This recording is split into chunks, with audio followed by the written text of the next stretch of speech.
Hi guys, I am Aubrey Sawyer from Sweat with Sawyer.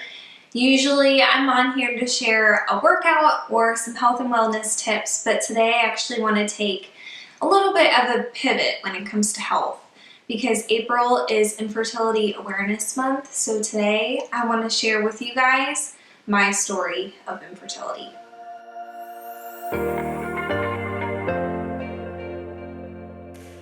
Okay, so I think that my journey actually starts in college. I noticed that my cycles started to become a little bit irregular. My periods seemed like they were farther and farther apart. Sometimes I wouldn't get it at all. So I ended up going to the OBGYN. They thought maybe I had PCOS. They did an ultrasound. They ruled that out. And so they just put me on birth control because they said that's going to regulate you. So I was on birth control for years. And the last couple of years I was on it, I started to have really bad side effects. I would get terrible migraines the week of my period because I would go through the hormone withdrawal. It made me feel super tired, and I hated it. I also didn't like having to depend on taking a pill every day and worrying if I forgot to take it, what would happen. So fast forward a couple of years, met my husband, we got married. I'm about to go on deployment, so I'm not even going to be with my husband anyway. So I'm going to use this time of deployment to regulate my body without the pill. So I'm a month into deployment and I didn't get a period. And I knew I wasn't pregnant, but I also knew that that was going to be the first thing the doctors were going to ask me. So I took a test on my own and it was negative. So I went to the doctor. Now keep in mind this is a deployment. So I'm not a fancy hospital with a whole OBGYN department. I have a women's health clinic, a flight doctor who is not specialized in women's health, and a nurse practitioner who's basically the equivalent of an OBGYN doctor here. Well, there. Anyway, so they decide, it's too early to know. Sometimes it takes a few months to get your cycles back after being on the pill for a long time, so just give it time.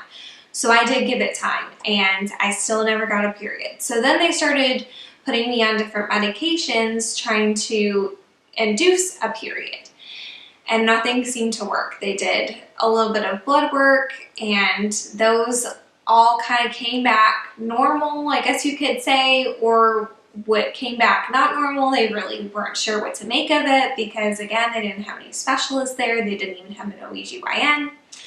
So in that 6-month period, we didn't know what was wrong with me and I never got a period. Now, as an aside, I was under an immense amount of stress. I wasn't getting enough sleep, and I was exercising like crazy because that was the only way I knew how to manage my stress while I was on deployment. And that was in itself a very dark time for me, but that'll probably be its own vlog one day. So today I'm just going to stick to the infertility side. So I come home from deployment, I finally get in to go see an OBGYN at the clinic at my home station. Again, they run a bunch of tests, mostly the same tests I had already done, still hadn't had a period. They didn't know what was wrong with me. So they ended up referring me to an endocrinologist, which is basically a specialist in the endocrine system, which includes the reproductive system. And the closest people that I could go to was at an Army hospital 3 hours away. So I had to start commuting 3 hours for doctor's appointments. They ran more tests. They did more ultrasounds. I had an HSG exam, which is really pleasant, let me tell ya. HSG came back fine. It's a very quick process if you haven't had one done before. However, they normally take about 5 minutes. Mine took a half hour because basically they had a really hard time trying to find my cervix because it had been so long since I had had a cycle that things were like basically starting to close up down there. So that was an interesting experience. I also had a resident, so that poor doctor was probably like, great, I'm getting evaluated, and they probably think I don't know how to do my job, but it wasn't her, it was me. Anyway, so that came back normal, and the next step was really to just start trying to do medication. A resident there that I saw was the first person to throw out the term hypothalamic amenorrhea. But even then, they weren't totally sure that was what was going on with me, just because it could be so many different things. But that was the first time I had even heard that term. And so I started doing research on my own. And I'm going to refer to it from now on as HA. But again, the full name is called hypothalamic, meaning the hypothalamus, which is in the brain, amenorrhea, which that means you're not getting a period. So I ended up mentioning this to my primary doctor, and who again is a military doctor that is used to dealing with aviators and not really women's health issues typically. But he would check in every once in a while, ask how everything was going with that. And he was actually the first person that kind of sat down and combed through all the evidence of my blood work, knowing me personally, knowing my workout history. And he was the one that was kind of like, you know, I think this is actually what's going on. I think you probably have HA.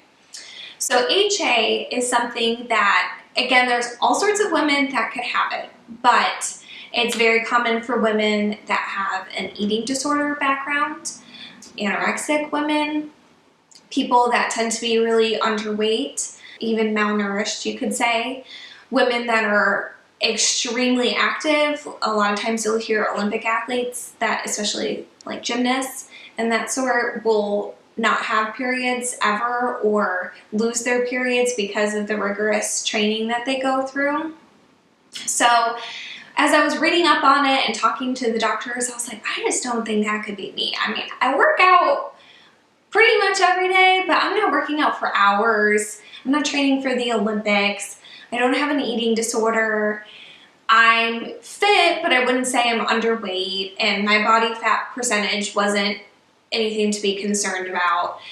But I think I was kind of in denial, because who knows you the best? You do, right? So I knew myself the best, and I think I was just in denial that I kind of put myself in the situation that I was in.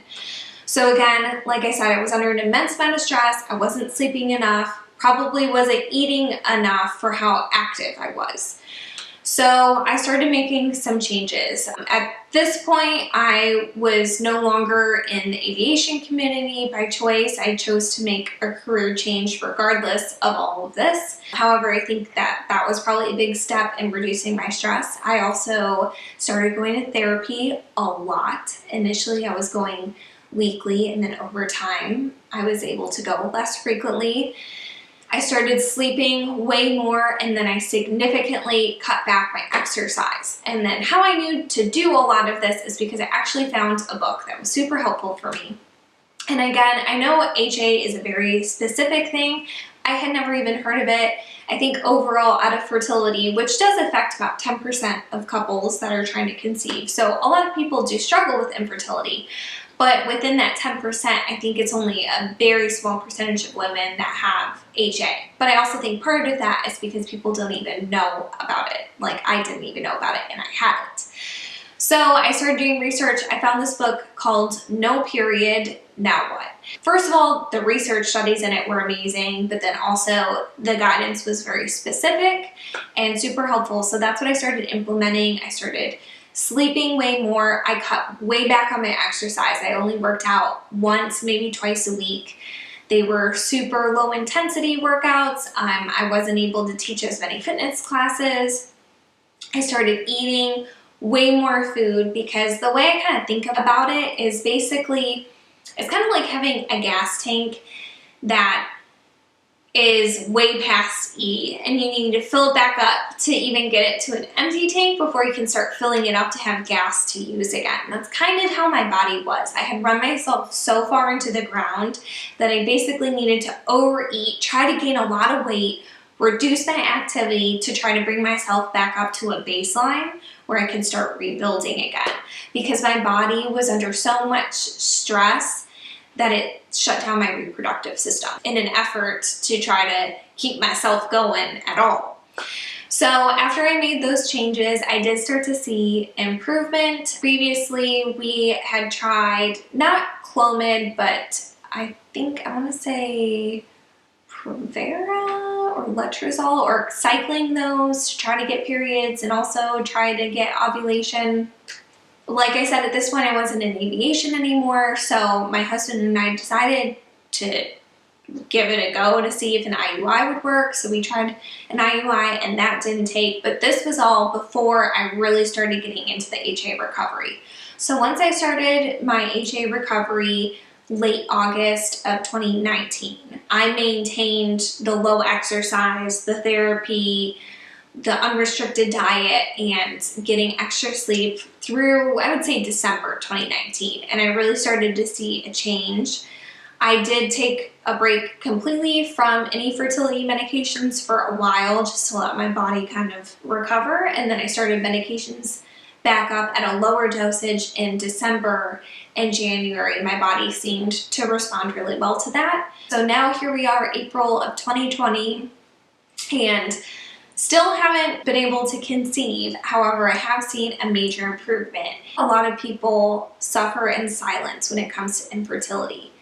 Luckily, I feel like we're at a point in the world where we can talk a little bit more openly about miscarriage, which before was totally taboo. People didn't talk about it. But I still feel like people don't talk about infertility, and there's no way to know that someone's going through it unless they bring it up. So I'm telling my story in the hopes that it'll reach someone so that you know you're not alone, because when I went into this journey, I didn't know anyone else. I've met some people along the way and they've had their journey for totally different reasons than me. We are able, at least, to bond over this experience and this journey. So I wanted to share my story because I want other people to know that you're not alone. I want other people to hear this brought up more so that people feel more comfortable bringing it up. And I just want to bring awareness. So that's why I felt the need to get onto here, this platform, and share it with the world and talk about my ovaries and cervix and all that stuff, because I just want people to be more comfortable to talk about it. So like I said, that's my journey of where I started and where I am now. And then in the future episodes, you're going to hear my thoughts on how I think people can be supportive of someone going through this journey, and then also just some perspective and some resources if you're going through infertility yourself. So thank you for watching. Again, I know this is a little bit different than my normal content, but I felt it was very crucial that I share during this week of April. So thank you.